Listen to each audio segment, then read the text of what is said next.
Hey, it's Tucker Carlson. Let's say you wanted to control a country. How would you start? Well, you'd want to make sure you had the complete obedience of everybody inside your borders who was authorized to use deadly force. You would start with the military, and then federal law enforcement, then move your way down ultimately to agencies like the IRS. Serious? Controlling the guns would be a top priority for you if you ever wanted to go dictatorial, if you wanted to be baby doc. But let's say you had deeper ambitions. Let's say you wanted the power not simply to control people's behavior, but to control how they think, not just their bodies, but their minds, as a god would. No! God, please, no! No! In that case, you need to take charge of the society's taboos. Huh? A taboo is something that by popular consensus is not allowed. A taboo may not be illegal, but it doesn't need to be. Over time, social prohibitions are more powerful and more enduring than laws. Societies are defined by what they will not permit, as are famously religions. Muslims don't eat pork, neither do Orthodox Jews.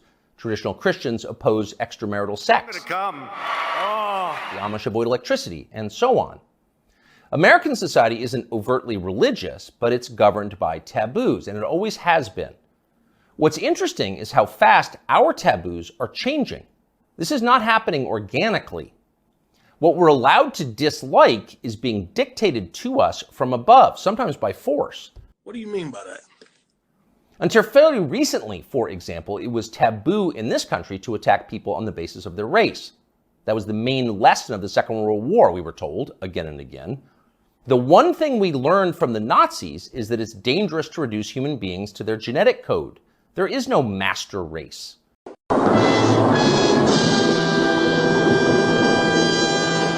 That made sense, but apparently we no longer believe it. Punishing people based on their skin color is not only permitted in modern America, it is mandatory throughout business and government and higher education, as long as the victims are white. At one time, that would have been unimaginable. So with the current behavior of our politicians. As recently as the 1992 presidential campaign, adultery was considered disqualifying for anyone seeking higher office. Yeah, boy. Yeah, boy. Bill Clinton was very nearly derailed in the New Hampshire primary by his affair with Jennifer Flowers. Clinton went to elaborate lengths to lie about the relationship because he had no choice. But he was the last presidential candidate who had to meet this standard. By 2008, it was obvious to anybody who was paying attention that Barack Obama had a strange and highly creepy personal life. Yet nobody ever asked him about it. What? By that point, a leader's behavior within his own marriage, the core relationship of his life, had been declared irrelevant. It was Barack Obama's business, not yours. One by one, with increasing speed, our old taboos have been struck down. Those that remain have lost their moral force. Stealing, flaunting your wealth. You're broke! Striking women, smoking marijuana on the street, shameless public hypocrisy, taking other people's money for not working. All of these things used to be considered unacceptable in America. Not anymore. So it probably shouldn't surprise us that the greatest taboo of all is teetering on the edge of acceptability. Child molestation. What? A generation ago, talking to someone else's children about sex was widely considered grounds for a thrashing. Touching them sexually was effectively a death penalty offense.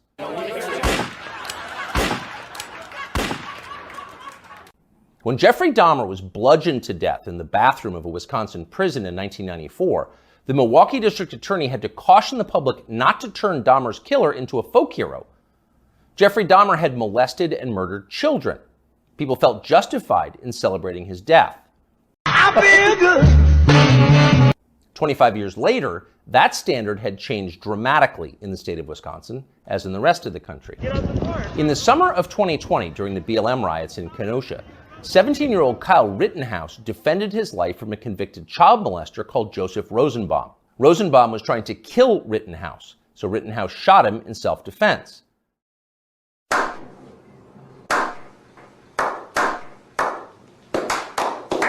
But it was Joseph Rosenbaum whom the media cast as the victim of the story. Kyle Rittenhouse, meanwhile, an underage boy fending off violence from a child molester, was denounced as the villain. Ultimately, he was indicted for murder. One of the things that this tells us is the people who run our country no longer see child molesters as the worst among us. It's never been more obvious than it was yesterday when the Wall Street Journal ran a long expose about kiddie porn on Instagram. Instagram, the journal found, quote, helps connect and promote a vast network of accounts openly devoted to the commission and purchase of underage sex content. Instagram connects pedophiles and connects them to content sellers of child pornography. In one instance, the paper discovered that Instagram was recommending the phrase incest toddlers to users who'd expressed interest in similar material. By the way, no one at Instagram denied that any of this had happened, nor did Mark Zuckerberg, who controls the company. Nice job, team. The journal story was accurate. It was all pretty shocking, but not as shocking as what happened next, which was effectively nothing at all. The largest circulation newspaper in the United States revealed that one of the world's most influential companies was promoting pedophilia, and nobody in power did anything about it.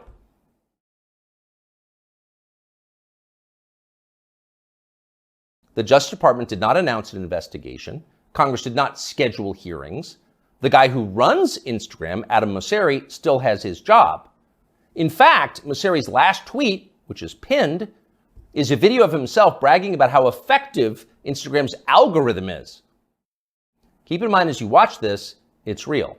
People often talk about the algorithm, but there is no one algorithm for Instagram. There are many algorithms and ranking processes we use to try to personalize the experience to make it as interesting as we can for each and every person who uses Instagram. We believe in this idea of personalization. What you're interested in and what I'm interested in is different, and so therefore your Instagram and my Instagram should be different.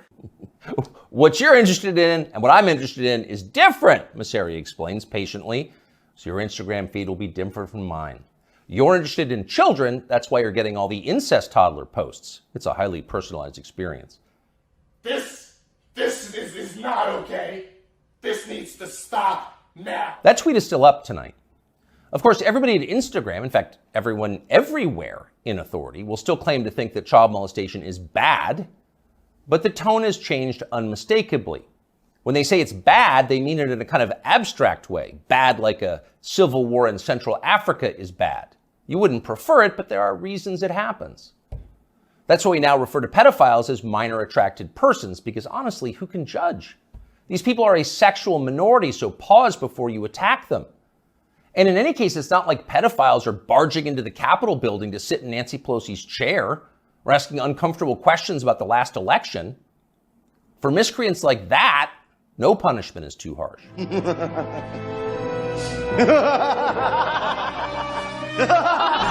So far this month, the FBI's Washington field office has issued 11 press releases. 10 out of 11 have been about January 6th. Keep in mind that January 6th happened more than 2.5 years ago. 2,000 years later.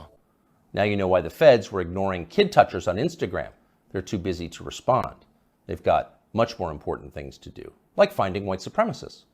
White supremacists are America's new child molesters. We've got zero tolerance for white supremacists because no one threatens the life of this country more than they do. Here's Joe Biden once again making that very clear last month. To stand up against the poison of white supremacy, as I did my inaugural address, to single out as the most dangerous terrorist threat to our homeland is white supremacy. You serious?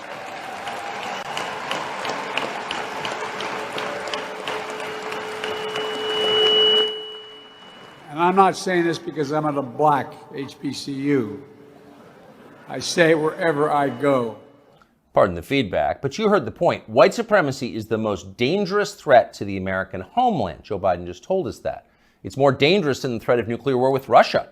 It's more dangerous than the threat of the Mexican drug cartels, who've already killed hundreds of thousands of Americans and are now in control of swaths of our southwestern states. White supremacy is that bad, Joe Biden says. In fact, it's worse.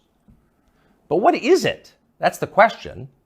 Can anyone in authority actually define white supremacy? What is it? Is white supremacy liking white people too much? If so, that's going to put those of us with white children in a pretty tough spot. Or is white supremacy something much more obviously bad, like trying to expel all non-whites from America and creating some kind of ethno-state? If that's Joe Biden's definition, what exactly is the scope of this threat? How many people are currently working on this American white ethno-state project? And what are the chances they're going to pull it off? Our guess is not very many and precisely zero. It's the biggest piece of dog shit. We can't say for sure because no one has showed us the numbers. These are not rhetorical questions. When the President of the United States describes something as the worst possible crime Americans can commit, you have a right to know what that crime is. You used to have that right. Under our pre-revolutionary legal code before George Floyd, questions like these were easy to answer. A crime was defined as something that an elected legislature had explicitly banned, usually an act that hurt somebody else. In America, crimes were described precisely with words in English and then preserved in books, which you could read yourself. If you ever wondered whether you were committing a crime, you could just look it up. You could know for sure whether you were a criminal. Now you can't. And needless to say, that's the point. The point of the exercise is to keep you off balance, to keep you afraid. When no one's willing to define the offense, you can't be sure whether or not you're committing it. You could be accused at any time and everything you have taken from you. You live in fear. Remember this guy? Emmanuel Cafferty was driving near a Black Lives Matter protest in Poway in his SDG&E truck when he says he noticed somebody following him and trying to get his attention.